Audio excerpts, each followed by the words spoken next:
90% of Russia's restaurants and cafes may not open after the end of quarantine. Russia's been hit more than most countries. I think we're facing a major recession. So you're not paying any of the rent right now? We don't have any income coming in. All of our stores have been closed. A lot of our colleagues will be suffering. And it's a domino effect. A really somber picture you're painting right now. 20%, 50%, or 90%. The Russian ruble has depreciated by about 25, 35%. And look into the future as well.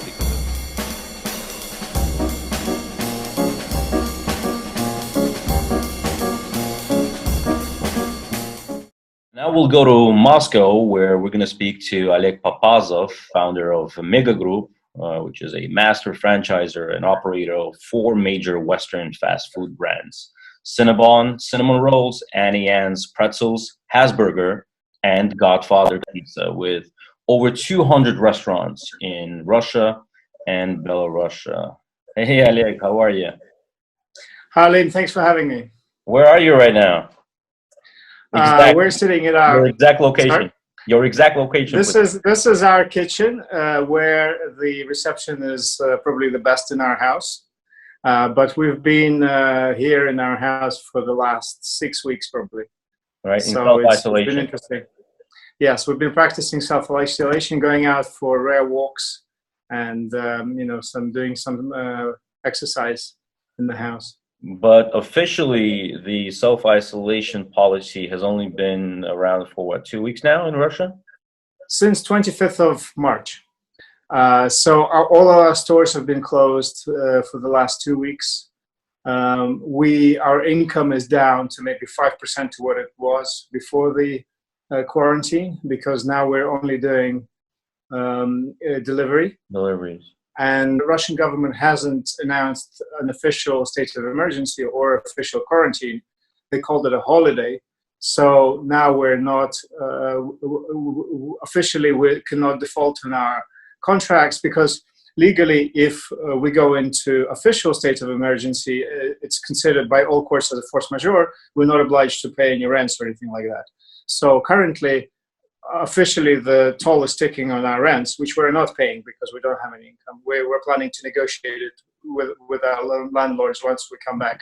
We have to keep paying. So you're not paying any of the rent right now? We're not paying. We don't have any income coming in. So our priority is to keep our team.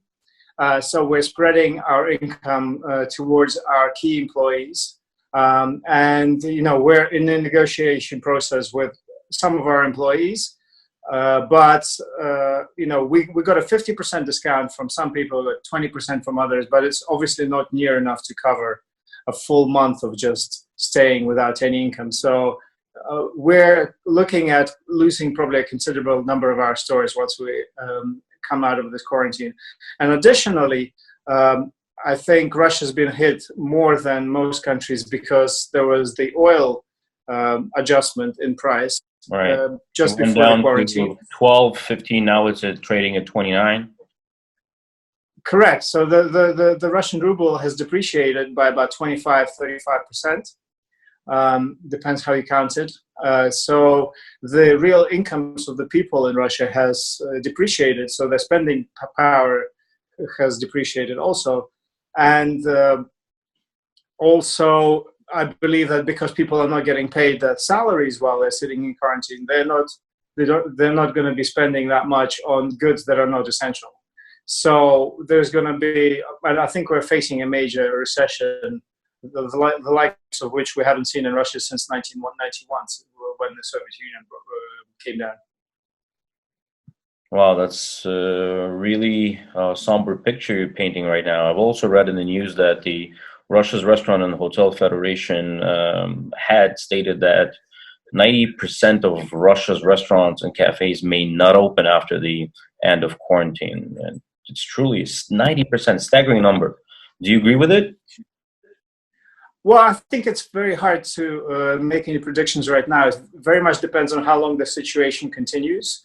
Our product is relatively virile. If we're talking about Cinnabon, for example, it's a product that you can both cater, you can deliver, you can serve it out of a full-on cafe bakery, or it can be served out of a dark kitchen. So I think we will just have to adjust our business model one way or another, depending on the damage and the economic reality when we came out of this quarantine. But I think it's safe to say that a lot of our colleagues will be suffering because for just traditional state-of-the-art cafes, if you're forced to pay labor, if you're forced to pay rent, and you don't have any income coming in, you're just going to go bankrupt. I'm not going to put a number whether it's going to be 20%, 50%, or 90%. It's impossible. I think we'll have to. I mean, if we go on for 8 months in quarantine, then I think any reasonable business will have to close because you just can't keep taking those losses. So at this point, it depends on how much, how adjustable you are, how much liquidity you have, and how optimistic you are about the length of this situation. I'm predicting that Russia will go on until at least the end of the May holidays, which is the middle of May in Russia. So if that's the situation, I think we'll see some correction, but it's not going to be terminal for our business. But if we do go on until September, like some people are predicting, or even later, then I think there'll be a major correction in the industry. Why would you say September? What makes you think that it may go until September? I'm just projecting here. I don't have any objective data from. I'm just reading what I read in the news. So I see where we are in the curve, and I think that we are behind the US by 2 or 3 weeks. So if New York State and New Jersey and the eastern coast of the United States right now is facing the peak of the epidemic as we speak, then we will be in that situation in Russia in maybe 2 or 3 weeks. So then it will take maybe another month to get out of it. And then it really depends on whether the epidemic comes back or whether we're able to tackle it completely and how our government decides to react to it. Because on the one hand, this is an unprecedented measure where where the governments are taking the humanitarian choice of closing down all businesses so that we can tackle this disease. And I absolutely support that. I believe that people's lives are very important and you can't put a number in it. But on the other hand, I think if this situation goes long enough, people are just going to be adapting to the situation as the new economic reality, and they're going to start taking the risk of going out there and doing business because you can't sit without income indefinitely. Mm-hmm. How is the delivery working out for your company? Well, we had the delivery project before this whole thing started. It was always relatively small compared to our total income. Our major brand leader is Cinnabon. Like you said, we have about 135, maybe 140 Cinnabon stores currently. Well, I can't say currently operating, but they were operating 2 weeks ago in Russia. And how many have you closed down? Permanently? All of them are closed. Permanently? How many have you closed down permanently? Well, we can't say. Right now, we just closed all of our doors, and we are just open for delivery. Not all our stores are fit for delivery because there is a specific process of making the cinnamon roll and making it good for delivery. So about maybe 30% of our stores are good to work as commissaries for delivery purposes. And then you can only cover a certain radius around your bakery using the delivery people. So you can't cover 100% of your geography by delivery. We're only covering maybe 30% of our geography with our delivery operation. But still, it's relatively small. Like I said, we're currently operating in maybe 5% of our revenues from before the quarantine. But we're looking at new opportunities. We're looking to operate with major Russian retailers to sell our product. We're looking to co-brand with other Russian brands to do joint delivery efforts and stuff like that. It's times like this that makes you become both more creative and makes you see where you can cut your losses as well. So in a way, if we make this through, we become a more efficient operation. And look into the future as well, because everybody is suggesting right now that the world will definitely drastically change post COVID-19. What is your vision? I know that you're a politics, economics, and philosophy major. What is your outlook on the post COVID-19 world? Well, I definitely believe that there will be some patterns of changes in the patterns of consumption. I think that more and more people will be happy to work from home, which is, I think, makes sense in our modern society where, you know, you can be sitting in China and I'm sitting here in Moscow and we can be communicating. I think that the relative meme here was that COVID-19 making people realize that most meetings could have been emails. Um, so I think that the migration and the commuting patterns will be changing. Maybe that will affect our office as well. So right now we're seeing that our marketing team, for example, and our development team, the people who talk to our clients, they definitely don't need to be in the office 24/7. They can be working out of their home and they can be coming in for meetings, but they don't have to be there all of the time. So that would save on office rent and expenses like that. Another thing is delivery and online products, I think, will pick up as people get more and more used to this way of life.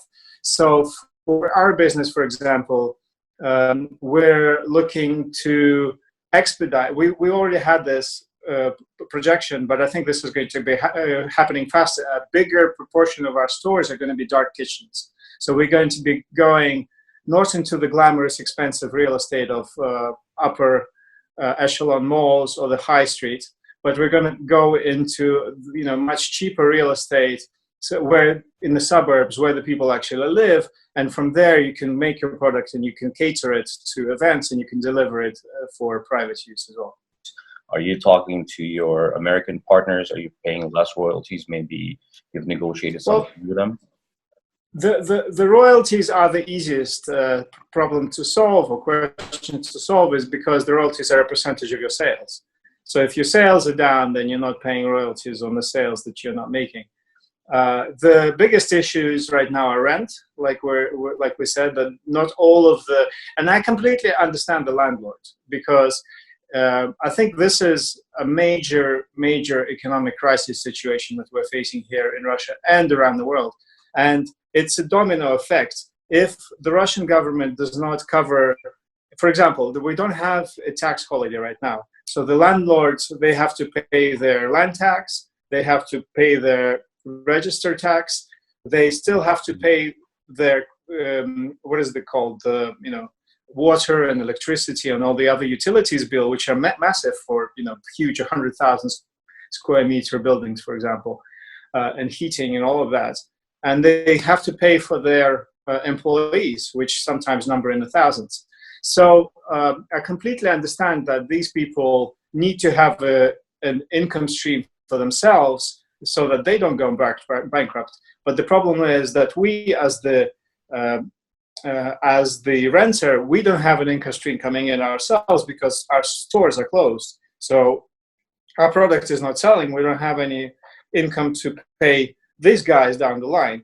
Therefore, I think it's in times like this that the government should come in and do a clean swipe, like a carpet measure for everybody, to say that we should have a holiday on taxes, which still we don't have in Russia.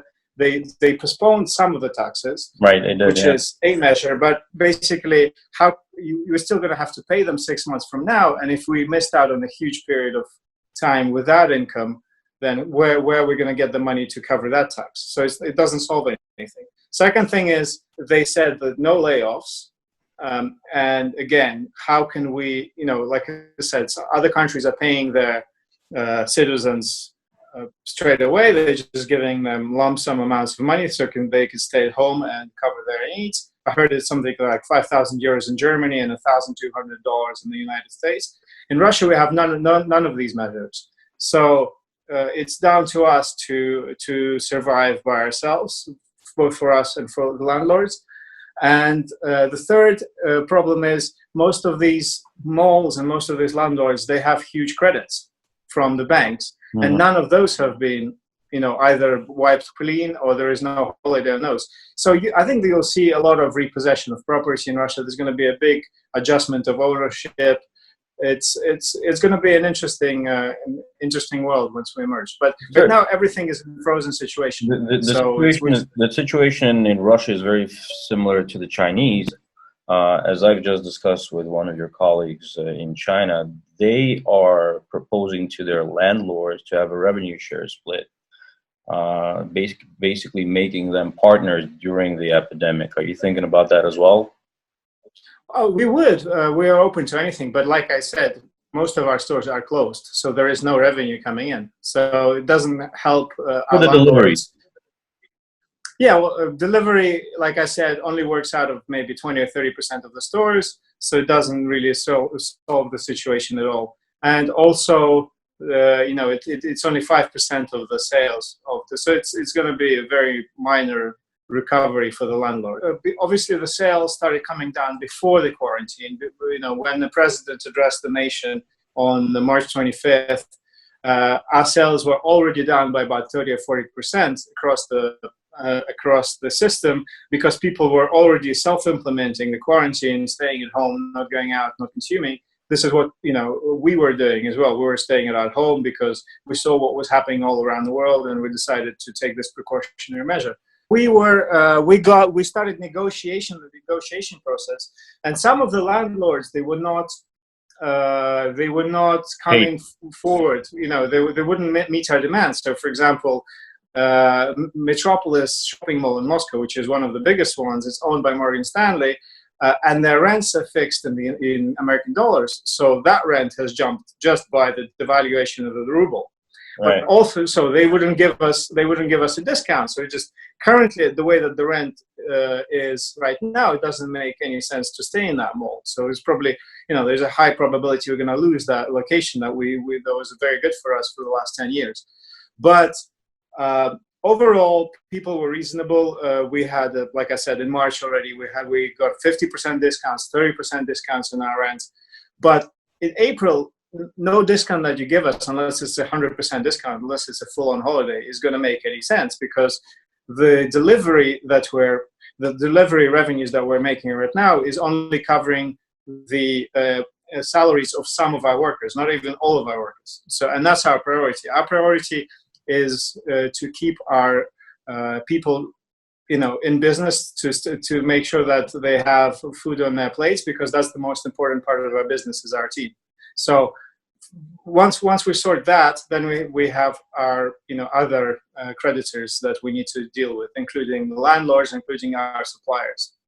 Did you already cut your salary?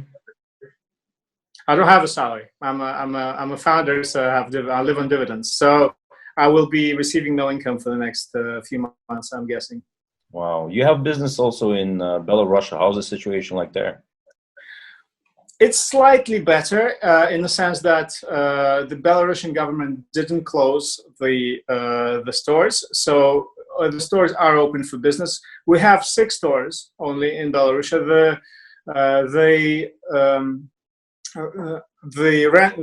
The sales are down, but they're not obviously as much down as they are in Russia.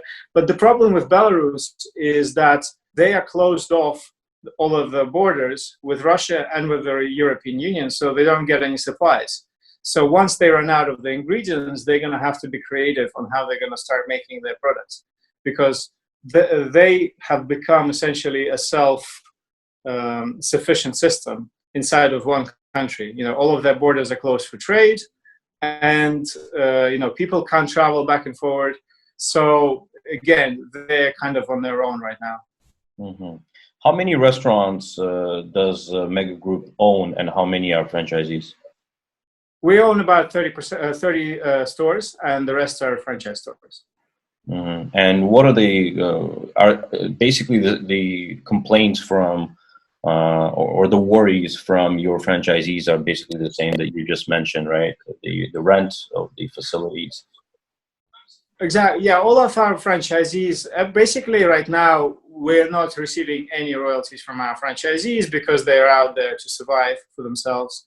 and they're negotiating with the landlords, and we're helping them with establishing their delivery program. So it's all of the same issues, except for they also have to, they have the local issues that they're dealing with, and they have to coordinate some of the actions with us so we can keep the brand intact.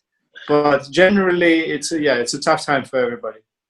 Let's hope that the tough times will pass soon and your best case predictions, best case scenarios will work out, and we'll be back. And by what? By mid-May? That's my best case scenario. Yeah, I would hope so. Well, let's hope so. Let's hope so. Good luck, Oleg. Thank you for having me, Alim. Thank you, brother. Take care.